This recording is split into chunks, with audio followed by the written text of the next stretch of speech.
Hi అండి, welcome to my channel. ఇది నా మొదటి వీడియో. నా మొదటి వీడియోలో నేను చేయబోతున్నాను మైసూర్ పాక్. ఏ నెయ్యి వాడకుండా సింపుల్ ఇంగ్రీడియంట్స్తో ఎంతో ఈజీగా గుళ్ళ మైసూర్ పాక్ని ఇంట్లోనే తయారు చేసుకోవచ్చు. అలానే పిల్లలకి పెద్దలకి అందరికీ బాగా నచ్చుతుంది. ఇక వంటని ప్రారంభిద్దాం. ముందుగా స్టవ్ వెలిగించుకొని హై ఫ్లేమ్లో పెట్టుకోవాలి. అలానే ఒక కడాయి పెట్టుకొని ఒక కప్పు చక్కెర మరియు అలానే ఒక కప్పు నీళ్లు పోసి పంచదార కరిగేంత వరకు హై ఫ్లేమ్లోనే పెట్టుకొని మరిగించుకోవాలి. పాకం అనేది మరీ లేత పాకం కాకుండా మరీ ముదురు పాకం కాకుండా తీగ పాకం వచ్చేంత వరకు మరిగించుకోవాలి. ఇప్పుడు బబుల్స్ వచ్చాయి కదా, ఇప్పుడు మీడియం ఫ్లేమ్లో పెట్టుకోవాలి.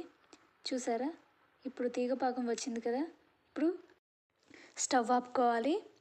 ఇప్పుడు ఒక బౌల్లో ఒక కప్పు శనగపిండి, అలానే ఒక కప్పు అదే కప్పుతో సన్ఫ్లవర్ ఆయిల్ పోసుకోవాలి. సన్ఫ్లవర్ ఆయిల్ ఏ ఫ్లేవర్ ఉండదు కాబట్టి టేస్ట్ బాగుంటుంది. అదే మీరు పీనట్ ఆయిల్ కానీ వేరే ఆయిల్ కానీ వాడితే టేస్ట్ అనేది మారుతుంది. సో ఇప్పుడు మనం ఉండలు లేకుండా బాగా తిప్పుకోవాలి.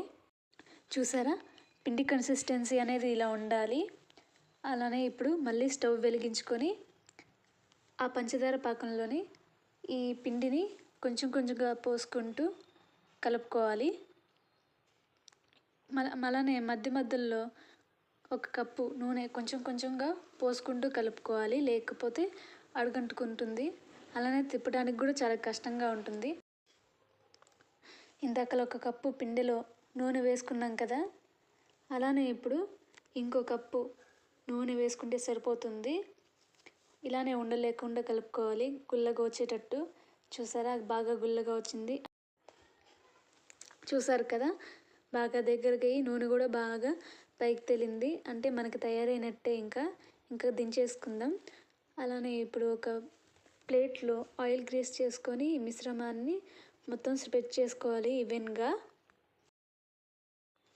ఇలా స్ప్రెడ్ చేసుకున్నాక స్క్వేర్ షేప్లో కట్స్ పెట్టుకోవాలి. ఇలా కట్స్ పెట్టుకొని ఒక 10 మినిట్స్ లేదా 20 మినిట్స్ చల్లార్చుకొని ప్లేట్లోకి సర్వ్ చేసుకుంటే ఎంతో టేస్టీ అయిన మైసూర్ పాక్ రెడీ.